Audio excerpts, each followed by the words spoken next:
पढ़ाई करनी है, एग्जाम की तैयारी करनी है, लेकिन मन है कि पढ़ाई में लगता ही नहीं। नींद आने लगती है, मन भटकने लगता है। इतनी कोशिश करता हूँ ध्यान लगाने की, लेकिन ये ध्यान पढ़ाई में लगता ही नहीं। इधर उधर की बातें दिमाग में घूमने लगती हैं। कल पढ़ लूंगा, कल कर लूंगा, करते करते वो कल आ ही नहीं पाया। अरे ये पढ़ाई नहीं, एक चुनौती है। ये कोई परीक्षा नहीं, बल्कि एक जंग है। और ये जंग बहुत छोटी सी है, क्योंकि तुम्हें जिंदगी में आगे ऐसी ऐसी चुनौतियों का सामना करना पड़ेगा, ऐसी ऐसी जंग लड़नी पड़ेगी कि तुमको समझ में आ जाएगा कि जिंदगी जीना आसान नहीं होता। ये पढ़ाई तो तुमको उस आने वाले कल के लिए तैयार कर रही है। अरे अगर अभी इसी से हार मान गए तो आगे क्या करोगे? कब तक सचिन तेंदुलकर और बिल गेट्स का एग्जाम्पल देकर खुद को समझाओगे कि उन्होंने भी तो पढ़ाई नहीं की थी? अरे उनके दिल में एक जुनून था, एक जज्बा था। अपने आप से पूछो, तुम्हारे दिल में ऐसा कौन सा जुनून है, ऐसा कौन सा जज्बा है जो बिना पढ़ाई के तुम्हारे हर सपने को पूरा कर दिखाए?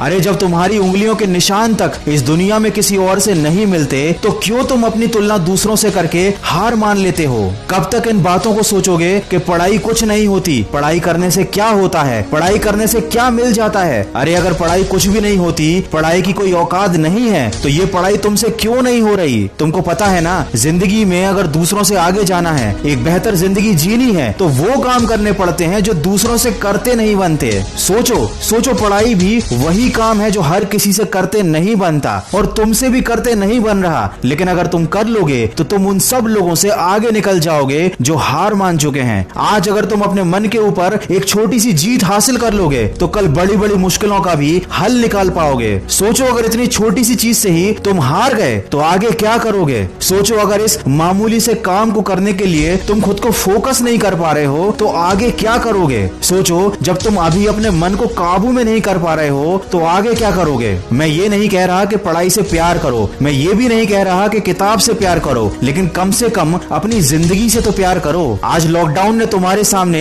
एक उदाहरण लाकर रख दिया है कि जो लोग आर्थिक रूप से मजबूत थे, उन लोगों के लिए ये लॉकडाउन छुट्टियों की तरह था। उन्हें कोई फर्क नहीं पड़ा, बल्कि उन्होंने तो इस लॉकडाउन में मजे लूटे, क्योंकि शायद उन्होंने काफी पहले मेहनत कर ली थी, पढ़ाई कर ली थी, खुद को इतना काबिल और सक्सेसफुल बना लिया था कि आज की इस बुरी परिस्थिति का उन पर कोई प्रभाव नहीं पड़ा। और जिन लोगों ने सही समय पर अपने समय का इस्तेमाल नहीं किया, उन्होंने अपने मन को काबू नहीं किया था, अपने आप को सफल नहीं बनाया था, आज उनकी जिंदगी जहन्नुम से भी बदतर हो चुकी है। दोस्त, जिंदगी का कोई भरोसा नहीं, परिस्थितियों का भी कोई भरोसा नहीं। आज अच्छी हैं तो कल बुरी हो सकती हैं। आज माँ बाप तुम्हें बिठाकर खिला रहे हैं, कल कौन खिलाएगा? आज तुम सबकी जिम्मेदारी हो, लेकिन कल सबकी जिम्मेदारी तुम्हारे कंधे पर आएगी, और तब तुम्हें सारी चीजें क्लियर हो जाएंगी, लेकिन एक पछतावा रह जाएगा। उस दिन पछताने से ज्यादा बेहतर है आज थोड़ा सा कष्ट उठा लो। अपने आलस्य को एक गठरी में डालकर कमरे के किसी कोने में फेंक दो। मन को भटकाने वाले विचारों को आग लगा दो। समय को बर्बाद करने वाले मोबाइल को